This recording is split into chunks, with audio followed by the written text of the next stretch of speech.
James will decided this Old Tom gin to review next. It's from Hayman's. Stay tuned for this review.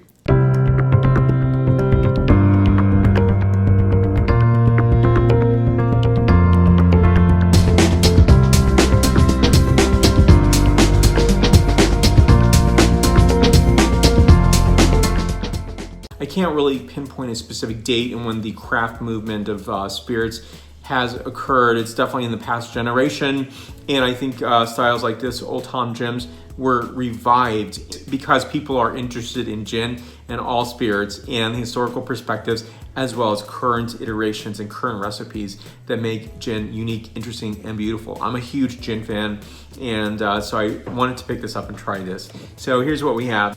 This is Hayman's of London Old Tom Gin. Now this is a 41.4% ABV, and I like the old timiness. It feels Victorian and great product here. It's family run and operated. The rich, round, and glorious bold style of gin, first popularized in Victorian England. The true taste of English gin. 5 generations, my family has been proud to distill this classically balanced style of English gin. First pioneered, what this says is, for 5 generations, my family has been proud to distill this classically balanced style of gin. Now, 5 generations pioneered by great-grandfather in 1863. To this date, our range of English gins are still made in London. Important point, because a lot of gins are not made in London. They may be made in the United Kingdom, but often in Scotland. And so I think it's a really cool thing to bring out. And so it's a 2-day process here. We believe this is how true English gin should be made. Christopher Hayman, 4th generation master distiller. I did look for a specific ingredient profile because I want to know what is in here. I mean, it's obviously the orris. You're gonna have angelica root. You're gonna have coriander, juniper berry, dried citrus, and a few other ingredients. But what I really like about this gin is when you taste this, and I definitely recommend when you're gonna taste an Old Tom gin, get a London Dry, which I did before this tasting, and I compared the notes on them, and it's fantastically interesting and different, and yet harmoniously that they are gins, identifiably so. Now, I think it's a really cool experience. So you're gonna find this style because back in the gin craze in the United Kingdom in the mid-1800s, the British government was really trying to, bring down illegal producers, but it was also to bring down from so many people drinking so much gin. And so what they did is increase a lot of taxes.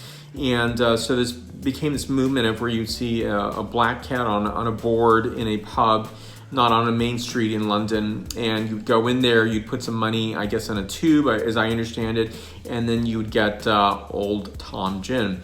That is, the black cat would be the placard, and you would know that there is Old Tom Gin there. And I think this became a style that was very popular because it is a little sweeter. Now, this is a midpoint gin between London Dry and the Genevieve from the Netherlands. So that's somewhere in between that. Tasting it, you truly get that from this. So let me take a taste. First, the point score, 94 points out of 100 points. It is fantastic. So on this, I'm getting notes of, Buddha hand, quince, a bit of white peach, flower notation, and additionally on this, cinnamon and thyme and sage notes. And next, the flavor profile.